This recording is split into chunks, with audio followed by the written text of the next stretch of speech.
Welcome, everybody, to another episode of Football in Focus. I'm Ryan Downey, joined as always by Kevin O'Connell. We're presented by KO Football and 360 Sports. Kevin, how you doing today? I'm doing well, Ryan. How are you doing? A pretty exciting first week of both college and pro football. A lot to talk about. Yeah, it was fun. It's good to be back, actually, where we can talk about some games as opposed to the NFL and college football in theory, which gets old after a bit of time.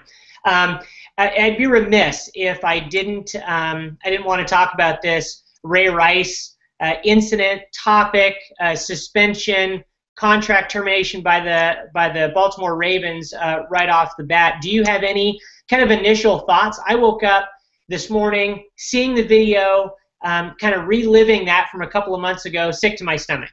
You and I both work in college and professional football as our way of making a living, and I was just sickened by it, and it just brought up feelings from a couple of months ago, feelings from last year with Aaron Hernandez, and sort of this endemic problem in society reflected then in football. What were your thoughts today?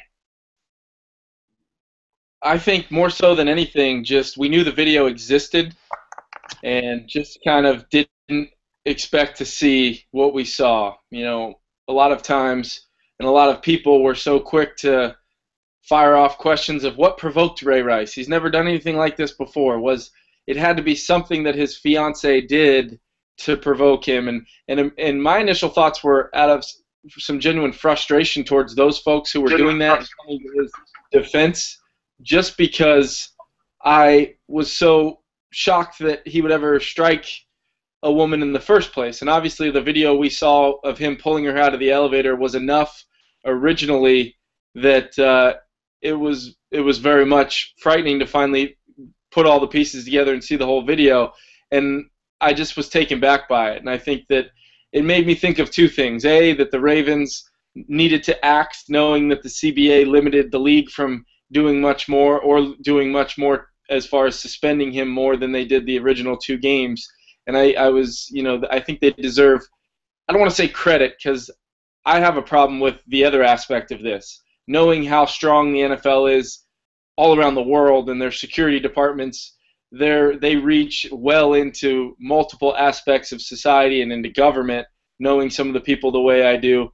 And also the league, Roger Goodell, the fact that a decision could be made knowing that video existed really frustrates me. And it makes me question both, A, are they that inept that they didn't track down that video, and B, are they that worried publicly and the perception now that the video's out that they changed their tune and now, oh, he needs to lose his job.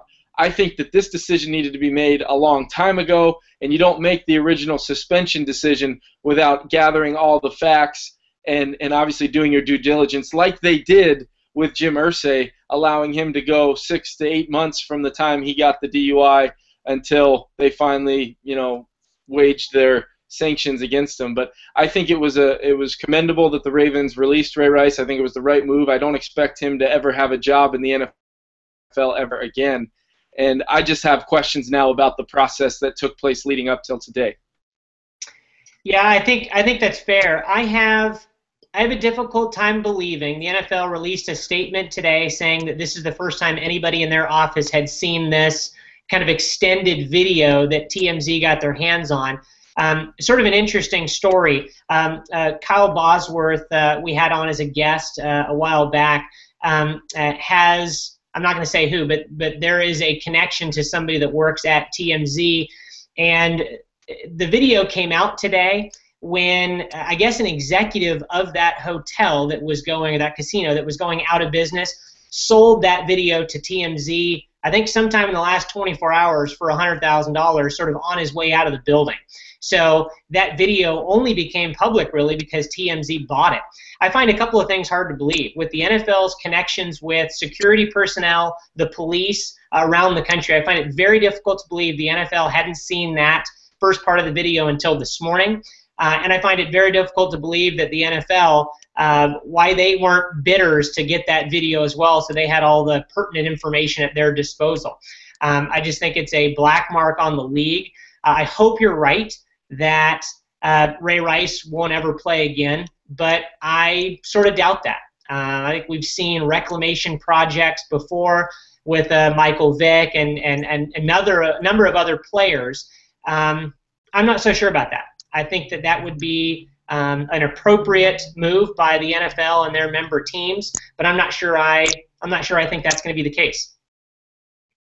Yeah, we'll have to wait and find out. I think you mentioned Michael Vick, and you could talk about Plexico Burress serving time and coming back from both those crimes, but this is completely different. What we saw on that tape was an unprovoked physical altercation with a very strong, we put these guys up on pedestals in the National Football League, basically showing the ultimate sign of weakness and taking a full-fledged punch at his fiancée, who he had proposed to, and now he's married to her. I have a hard time viewing any team out there in the next year or two really taking a chance on bringing him in and risking that kind of pushback from not only fans but national media in general.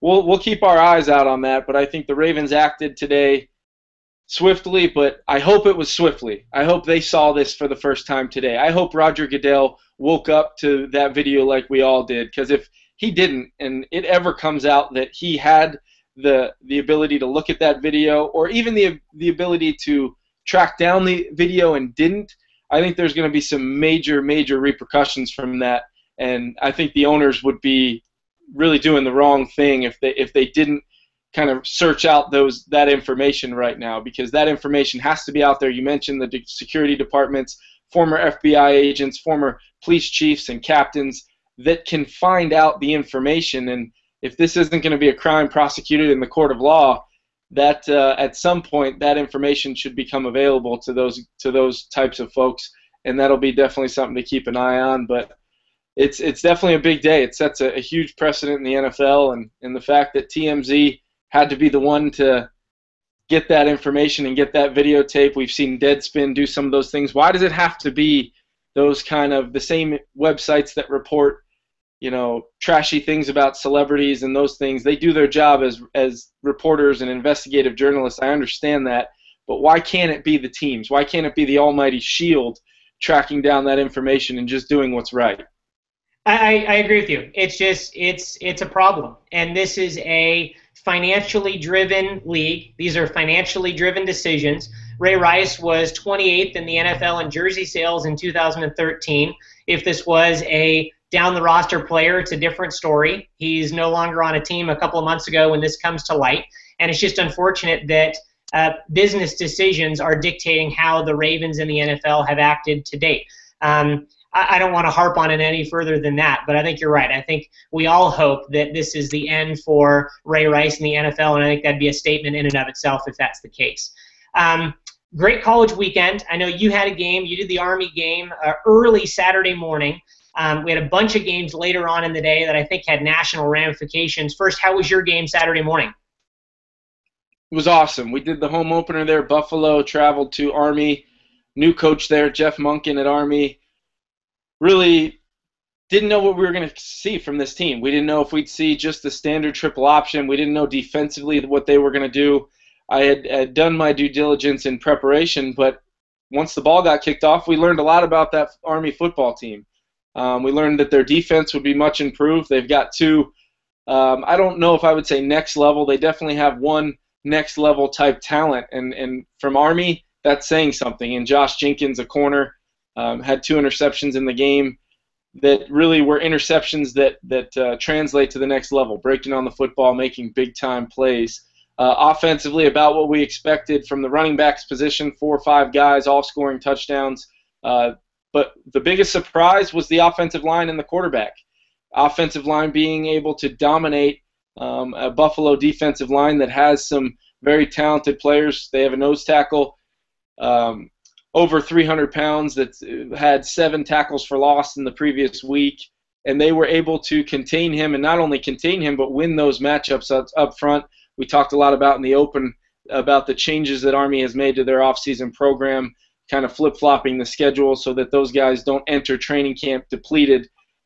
coming out of their summer service requirements that they have, changes that were approved all the way to the top chain of command of the Army. So it was big-time stuff to be able to cover. The pageantry was all there, the paratroopers jumping in, the helicopter flyover, it was all there, and Army won their home opener in what ended up being a close game late, but I can't wait to get back up there. And I know you were up at Oregon at maybe the most highlighted game of the whole weekend, and I got a chance to see some of that game watching it back yesterday morning, and I was just so impressed with a lot of aspects of it, but I'm sure you can share more on that.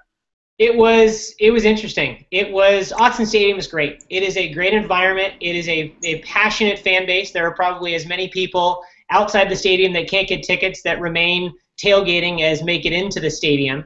And it was more similar to an NFL game than I've seen in college football the last couple of years, just based on the fact that there are probably 10 to 15 guys on that field that are going to be high draft picks in the next few years. I'd venture to guess that the Pac-12 is going to have more players drafted in the first round in the 2015 draft than any other conference. I think it starts with the quarterback play in the Pac-12, but they've got skill all over, defensive line, corners, offensive skill positions. It was a great game to watch. Tale of two halves.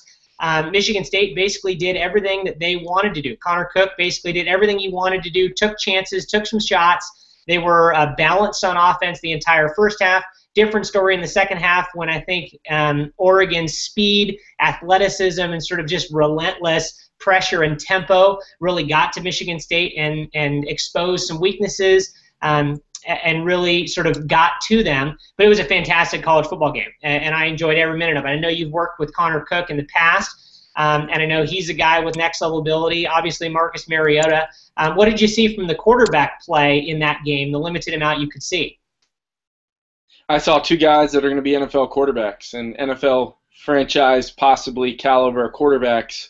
Marcus Mariota, to me, everybody saw that game against Stanford last year on the national level, on national scale, where people thought he took a step back. He was injured, not 100%. It was just good to see him against, one of those, I think we talked about it last week, one of those kind of power teams where their defense is going to be physical and their offense is going to try to be balanced like you talked about, and they're going to try to establish themselves at the line of scrimmage. But just to see him, some of the plays he made, forget the fact that he executes that offense and it's, does it translate other than what Chip Kelly's doing obviously in Philadelphia, but just the snap to snap, take the scheme out of it, the plays that guy can make just blow you away. And I think the physical skill set goes right along with everything you hear about him as a leader and as a human being on campus there at Oregon. You do not hear a bad thing said about the guy.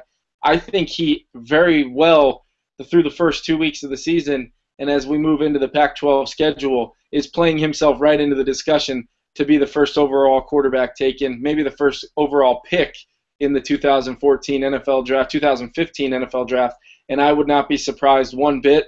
Now it's just a matter of trying to figure out a way to be one of those lucky guys to get to work with him before the draft. Yeah, no, I hope you get to do that as well. It's interesting. You can't win the Heisman Trophy in one game in September, but if you could, Marcus Mariota won the Heisman on Saturday. They were down to, I think, Oregon was down to their third string offensive guard or offensive tackle in that game. Ton of pressure on the right side of that offensive line throughout the entire game. I thought Jake Fisher, their left tackle, did a fantastic job holding down the left side. Wasn't very much pressure from the left side. But everything that he had to do in that second half in particular was off script for Mariota. He had one play where he scrambled out to his left, sort of backhand tossed a ball to the running back to pick up a third down and 3rd and 8, I think. He was a magician out there, and you could just sense how important he is and how passionate that fan base is and how invested they are in him. I mean, it was a collective kind of bated breath every single time he touched the ball. It was neat to be a part of that experience because they really are going to rise and fall this year on the play of Marcus. I thought their defense played particularly well in the second half. Ifo Ekpeolumu, their outstanding cornerback, had one of the most athletic interceptions I've ever seen. If he didn't get listed this spring at 5'9" and a quarter, he's probably a top 5 pick in the NFL. As it stands, he's probably a first-round pick guaranteed. There was just a ton of talent on the field, and it was it's just a great environment to be in. UCLA looked fairly ordinary against Memphis. SC looked scary good against Fresno State, and then went up to the farm at Stanford and outplayed them. They played more Stanford football than Stanford did. Stanford made some mistakes late in the game and throughout the game with uncharacteristic penalties. And I think one thing I wanted to pick up on, Michigan, Ohio State, and Michigan State all lost the same day for the first time in like 20 years. We talked a little bit about the college football playoff scenario in last week's episode. What are the losses by those three marquee Big Ten teams due to their playoff chances? It's a great point, because what Michigan State needed was to go play well, and then they need their buddies in the Big Ten to win football games. Because if they're going to end up scheduling Oregon at Autzen Stadium in Eugene early, that's not a do-or-die game for them, as long as the Big Ten continues to win games and win out-of-conference games, which sets up for Michigan State to storm back, have their late-season run that they do many, many seasons, and win that Big Ten championship game. With these teams losing, you mentioned Michigan getting absolutely embarrassed by Notre Dame, Ohio State losing for the first time under Urban Meyer there at the Horseshoe, to teams that, I mean, Notre Dame's going to be a really good football team, and I think Notre Dame's going to have their name in the mix down the stretch anytime they're quality. They're going to be in the national conversation. But for Ohio State to lose the way they did and really not be in the football game against Virginia Tech and until the very end having to storm their way back, I think Michigan State got hit on multiple fronts, because I love them as a team. I love Connor Cook as a quarterback. I love their coaching staff. But they might be facing an unsurmountable task at this point in time, just because the league is going to start taking shots on the national level. And let's not forget, this is a committee making selections. Just like you and I were taken back by the fact that those three teams lost, that committee was taken back the same way, Ryan. And I think what you bring up is a great point. I am very, very surprised to see Stanford lose a game pretty much playing their own style at home. I thought Stanford would win the football game if it was in the teens or 20s. I thought SC would win the football game if it was in the 30s or 40s.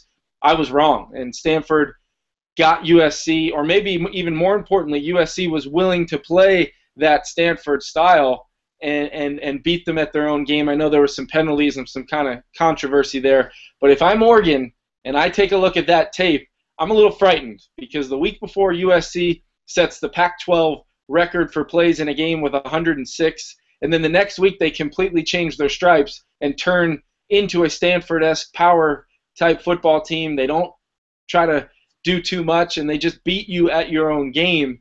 That frightens me if I'm Oregon, because that shows the ability to do both. And if we've seen one thing, is Oregon needs to play their style to have success, and I think that'll be something to really keep an eye on week in and week out in the Pac-12. And UCLA, you mentioned it. I just don't really know. I can't put my finger on it. I did Memphis games twice last year. That program has no right traveling 3,000 miles west to the Rose Bowl and giving UCLA the game that they did. It's kind of a head scratcher right now for me, and I'm going to really start studying that that UCLA tape rather closely on both sides of the ball, because they have their hands full moving forward. You mentioned the USC game, and that USC, I don't think anybody thought that they were going to be a player in the Pac-12 South, let alone in the national championship conversation. A couple of comments there. Is it Steve Sarkisian bringing that sort of offense that he ran up at Washington down? Is it the fact that SC has young playmakers, Nelson Aguilar certainly, but they've got a couple of freshmen, highly, highly touted recruits playing wide receiver that are just special. They've got a defensive lineman that's going to go in the top 3 of the draft, and Cody Kessler seems like the handcuffs are off with Lane Kiffin now down in Alabama. Is it a confluence of circumstances, or is Steve Sarkisian just that special of a coach? I love the hire, and I remember you and I might have been playing golf when he got hired, and I remember saying, I love the hire for multiple reasons. One, he's been there and seen the way that program has to operate to have the success that they need to have. And two, he was heavily supported by a lot of the alumni and boosters that know Steve Sarkisian. Everybody just wants to see him as the guy up at Washington, and he was co-coordinators with Lane Kiffin when he was there.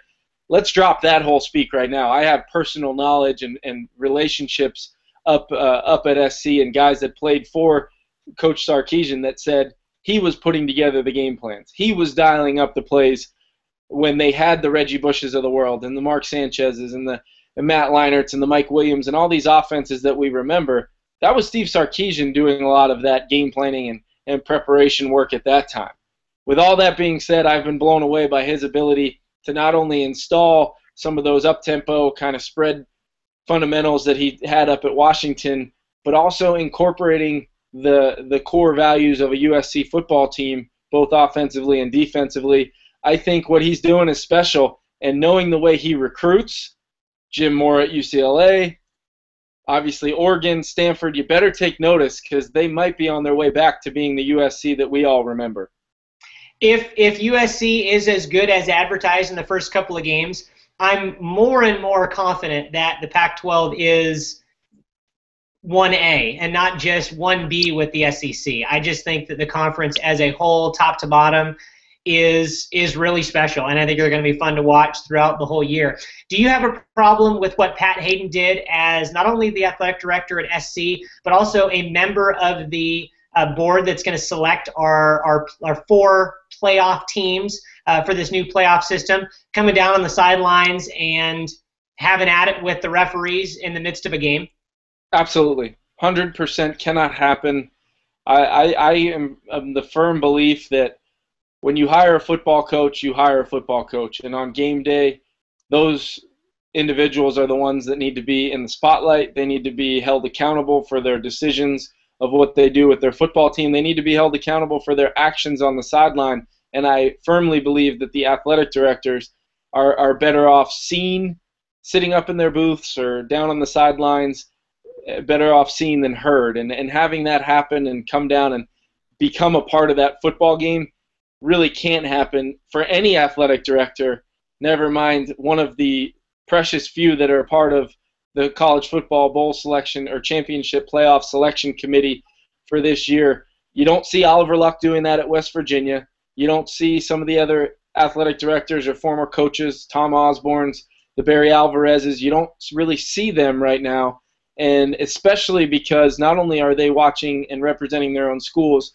they're representing the integrity of this new +1 4-team playoff that we're going to have this year. And I think that you really have to be careful about how you conduct yourself wearing that University of Southern California logo on your shirt, because you're wearing a bigger hat. You're representing something much bigger in terms of where college football is headed. And I say all of that by mentioning that Pat Hayden is one of those individuals that I look up to, and I think he's done it the right way in every aspect of his job at SC, putting that program back together with integrity, what he's done away from the field and in the business world, what he did as a broadcaster when he had the Notre Dame package. I'm a huge Pat Hayden fan, which shocked me even more so to see that happen last Saturday.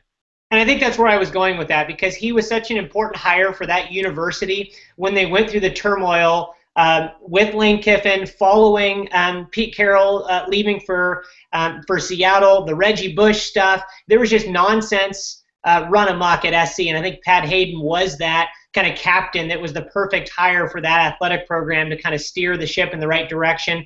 Makes a great hire in Steve Sarkisian. It seemed very out of character for him, but on the cusp of this playoff system, for somebody that is an ambassador to college football to do that, I just found that to be odd, frankly. And I don't know. I think I read today he was fined $25,000 for his actions. I don't know whether that was an NCAA fine or a USC fine. I think it was a Pac-12 fine. Pac-12 fine. Okay. I just thought it was interesting, and it's going to be something to watch, because more often than not, as they should be, athletic directors are heard and not seen, and it was weird to see him on the sideline. Great first weekend of the NFL. Predictably unpredictable as always. Buffalo goes into Chicago, gets a win. Pittsburgh struggles against Cleveland. Jacksonville looks like world beaters in the first half against Chip Kelly's Eagles. And then we have a crazy finish in the Denver-Indianapolis game last night. What did you see this weekend that stuck out to you? What I saw this weekend is you better have your televisions on at 10 a.m. out here on the West Coast, 1 p.m. East Coast every single week when these games get going, because nothing is going to go to script this year. I think the Denver Broncos, to me, are probably the best team in football. I think the Seattle Seahawks, 1A, 1B right there. There were some issues that came up for me kind of watching that Seattle team the other night, but I know we're kind of stressed for time here, so maybe that'll be a discussion as we go out throughout the football season. But you mentioned the Bears losing at home. Just looked like they were asleep. The Eagles being down 17-0 to a Jacksonville Jaguar team that nobody is giving a chance to. And then you talk about the New England Patriots going in and losing to the Miami Dolphins. That was one that surprised me because I expected to see a new level of defense there with Darrelle Revis, Gerard Mayo back, Vince Wilfork back from injury, and some of those other young guys that they have on that defense. That surprised me, and that's something to really keep in mind because this New England Patriot team, to get where they're going to want to go, they need to do two things. They need to play better defense, and the other alarming thing is they need to protect Tom Brady. And I have a lot of respect for Coach Belichick, played for him, was released by him. I think that he's one of the best of all time. But when they traded away Logan Mankins, you and I scratched our heads and said, they must feel really, really good about what they have there because they're trading away a Pro Bowler that brings a lot of toughness to that team. And the one thing that I thought lacked yesterday was when push came to shove, they lacked a little toughness up front, and they got manhandled a little bit. And every team, and I know the New York Jets with that defensive line that they have, is going to circle those five guys up front and say, if there's a weakness, if there's an ability to break down the wall of the New England Patriots' stronghold on the AFC East, it might be those five guys up front. I'm glad you brought up that game. One thing I want to do on our little show here, Football in Focus, is I want to recognize some 360 clients each week that have particularly special performances. Samson Satelli and Shelly Smith, guard and center for the Miami Dolphins.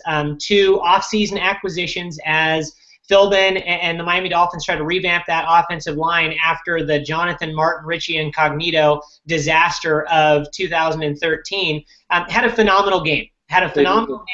Handled that defensive line from the New England Patriots that very few teams have been able to do. 191 rushing yards for that team, and really was the difference in the game. So wanted to give credit to those guys who had played a phenomenal game and just sort of recognize their efforts this weekend. Absolutely, and I'd be remiss if I didn't mention sitting on the edge of my seat last night watching Griff Whalen catch balls and return punts for the Indianapolis Colts. Talk about just a constant beat of just success, and a guy that is the ultimate sign, I think, of the great stories in the NFL. Griff Whalen, if that knee on that punt return could have just been off the ground, I think we're talking about 30 minutes of Griff Whalen on Football in Focus today. But football fans out there, keep an eye on number 17 for the Colts. He's Andrew Luck's guy, his security blanket, but also could end up having some impact plays returning the ball on special teams. Yeah, truth be told, talked to him after the game. I think he was a little bit embarrassed that he ran 80 yards having been down, but I'm not sure he knew he was down, and that's the game of football. You play until the whistle's blown, and he certainly did that. I think he took some criticism in the media and on Twitter last night for doing that, but that's his job. So I was proud of him. We were waiting with bated breath on whether or not it was going to be ruled down. It would have been a difference maker in that game. Indianapolis almost won the game regardless of that, how inept they were in the first half to then play a second half like they did. That seems pretty darn typical for an Indianapolis team of the last couple of years. They come out really, really slow, and then they play a second half, and they can beat anybody. What do you attribute that to? I attribute that to their quarterback. First and foremost, end of story, signed, sealed, delivered. Andrew Luck is the reason why that happens. I thought that there was a couple instances in several games yesterday, but that game included where red zone, the ability to score 7 versus 3, or in Indianapolis' case, 0 a couple times there, really set them back. It's so hard to score in the NFL. I know the popular media opinion is to sit there and say, oh, everybody's scoring 1,000 points, and Peyton Manning's throwing 50 touchdowns, and Drew Brees, and all these guys. But when push comes to shove, when you're in the deep red zone area, inside the 10-yard line, there are 22 phenomenal athletes in a very small area, and some of the most exciting stuff happens at that point in time. And I think defensively, seasons will come down to it. We've seen NFC championship games, playoff games end by the matter of inches there at the 1 yard line. They got stopped. But Andrew Luck, to me, Ryan, to answer your question, is the reason. He is going to I would not be surprised if we saw a repeat of that matchup in the AFC championship game. And I would even go as far to say I wouldn't be surprised if it ends up being in Indianapolis when that game gets held. And I know you'll think I'm crazy for that, but I think that Colts team, what I saw from their defense in the second half, look out for Indianapolis. Now, we've got a bunch of guys on that Colts team, so I hope you're right. They have a tough test next Monday night against Philadelphia. Philadelphia looked ordinary in the first half against Jacksonville, but they look like world beaters in the second half. That's a game I'm really excited about next week. We got 2 games tonight, Lions, Giants, and your San Diego Chargers versus Arizona Cardinals. Give me a quick rundown of what you want to see tonight. Well, personally, for my fantasy football team, I'd love to see Calvin Johnson catch about 10 for 200 and call it a day. But I think who drafted Calvin Johnson for you? Well, I have a general manager that I hired this year. I'm the head coach. I make sure the guys are excited and ready to play, Ryan. But Okay. You are indeed my general manager, and we can save the fantasy tips for another day because I think you'd go another half hour alone. Hearing yourself talk about fantasy is one of your favorite things to do. But to me, I just don't know about that Giants offense. I don't know if that Eli Manning running that version of what Green Bay is trying to do, I just don't know how that's going to mesh, and I expect Jim Caldwell there in Detroit to have that team playing well. I expect a lot out of Matt Stafford, and I would keep an eye on the Detroit Lions in that division. The second game is the one, obviously, me being from San Diego and having connections and long-time relationships with some of the folks down there with the Chargers. I expect the Chargers to go out there and win. I know they're not favored. I know the Cardinals are favored. But keep an eye on those interior matchups the Chargers have. Danny Woodhead, Antonio Gates, Ladarius Green, Eddie Royal, Ryan Matthews even out of the backfield early on first down. Phillip Rivers is a master at finding the matchup, and I think that without those interior presence that the Cardinals are lacking, Darrell Washington suspended, Darnell Dockett getting hurt and gone for the season, I feel great about those interior matchups, and knowing Phillip Rivers, I think he's going to stay away from Patrick Peterson and Antonio Cromartie on the outside. Keep an eye on those interior matchups and expect to see the Chargers try to heat up Carson Palmer. 22 interceptions a year ago, and a lot of those coming when you get pressure and get him off the spot, as coaches like to say. I expect the Chargers to win, and I really expect it to be a great football game back and forth. Phillip Rivers and that offense winning that thing in the end. Kev, before we get out of here, maybe it's 30 seconds. What can Caldwell do that Schwartz didn't do last year with, on paper, is one of the most talented teams in the NFL in the Detroit Lions? I mean, I don't know how they don't win every single game that they play with the players that they have on that roster. What is Caldwell going to need to do that Schwartz couldn't do? Not that he couldn't do. I think Schwartz was just a defensive-minded guy. He was a defensive-minded guy with an offensive football team. It would be like me preferring to drive lifted trucks, but you buy me a Ferrari. I don't really know what to do with it. And I take it out on the road, and I can drive it, but I don't drive it as well as maybe you would if you prefer that variety of car. And that's just an example of what I think the problem was. They kept Gunther Cunningham, the defensive coordinator, so they have some similarities there, obviously. But Jim Caldwell brings a new offense, some new life there. And you talk about some of those weapons. I really don't know how you defend a team that can line Reggie Bush up in the backfield, Golden Tate in the slot, and, oh, by the way, Calvin Johnson, maybe the best player offensively in football out there. So figure out how you want to defend him. And if Matt Stafford plays to 80% of his ability, I think that team can win 10 games and be very much in play, along with what was an impressive Minnesota team. Chicago obviously lost, and Green Bay lost. So if the Lions can get a head start, who knows where they can take that thing, Ryan. I enjoyed it this week. This was a fun football and focus for me.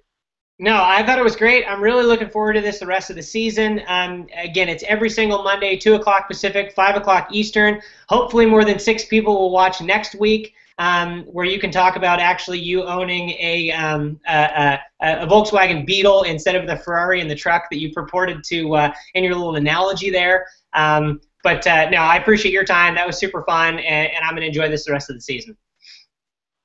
why this is really the only time for me that I get a look at, some solid antique sailboats in the background. Other than that, I'm just not used to seeing some of the things that I see over your shoulder there. I know we're trying to be professional here, but I got to tell you, if you could, one of these days when we're not golfing or discussing fantasy football, if you could teach me how to maybe make my own, antique sailboats for a collection that I could get going, I would really, really appreciate that, Ryan. It's not so much antique as it is a driftwood sailboat, and my mom actually made it. She took a lot of care and time to make those. You can buy your own at www.projectsbylori.com. Thanks for the plug. We'll see everybody next week.